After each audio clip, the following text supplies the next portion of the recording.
Introduction. Approximately 43% of our daily actions are performed out of habit. Without thinking about it, your habits determine almost half of the behaviors in your life. You might as well adopt habits so that they are good for you. In this book, you'll learn: how do habits control our lives? What is the role of self-control in adopting a new habit? What is the role of a driving force and a restraining force in adopting a new habit? How long does it take to adopt a new habit? What is the key success factor for adopting a new habit? Why are good habits important under stress? Our answers to these questions are easy to understand, simple to implement, and quick in terms of results. Ready to adopt new habits. Let's go. How do habits control our lives? Like most people, your morning routine is pretty well established. Without any inner debate, you act as usual. Unlike decision-making or willpower, which require some thought process, habits operate below the level of consciousness. They are non-conscious repetitions of actions, good or bad, that you have done many times before. Fortunately, habits are malleable and can be changed. What role does self-control play in the adoption of a new habit? Self-control is only useful in the initial phase of forming a new habit.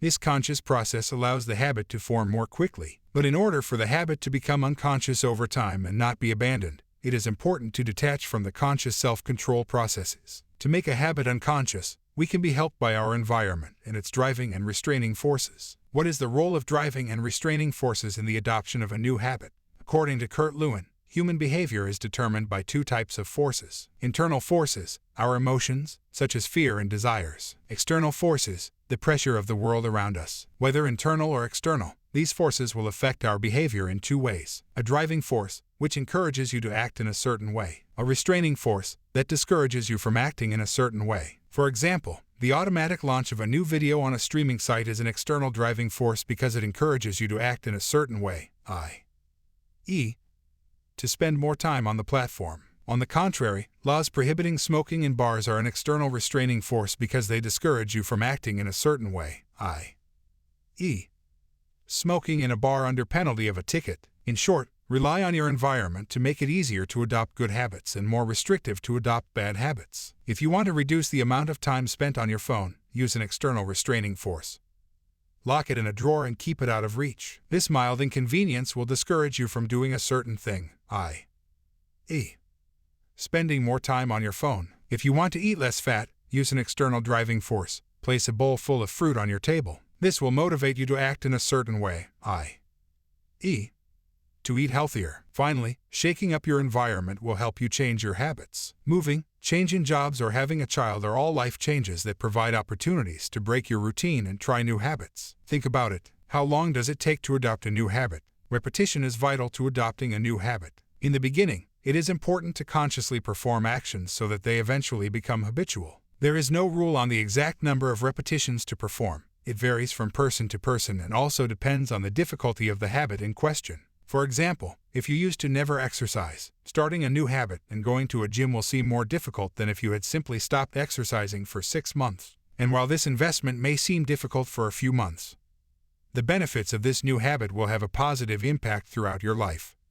So it's worth it. What is the key success factor for adopting a new habit? To create a new habit, you need to experience a sense of reward. When you receive a reward, you get a dopamine spike in your brain. This helps burn the experience into your memory and makes it easier to adopt a new habit. It may seem counterintuitive, but uncertain rewards are more effective for adopting a new habit because they are harder to obtain and therefore require more control or concentration. For example, when you get a notification on your phone, sometimes it's irrelevant, sometimes not. This allows you to repeat the habit more often. Be careful, the reward should follow the action as quickly as possible to help you ingrain the habit. If possible, make the reward intrinsic to the action itself. For example, if you want to eat healthy, your intrinsic reward will be eating a healthy, tasty meal. If you want to play sports, your intrinsic reward will be to play soccer, a sport you enjoy. Why are good habits important when under stress? Stress interferes with our conscious thought process, especially when making a plan, thinking about the future, or making decisions. This is why, in stressful situations, habits take over our behavior. In these moments, we trust our habits. Good habits will help us to act well in times of stress, while bad habits will make us act foolishly in this context. Conclusion. So choose the new habits you want to adopt in your life.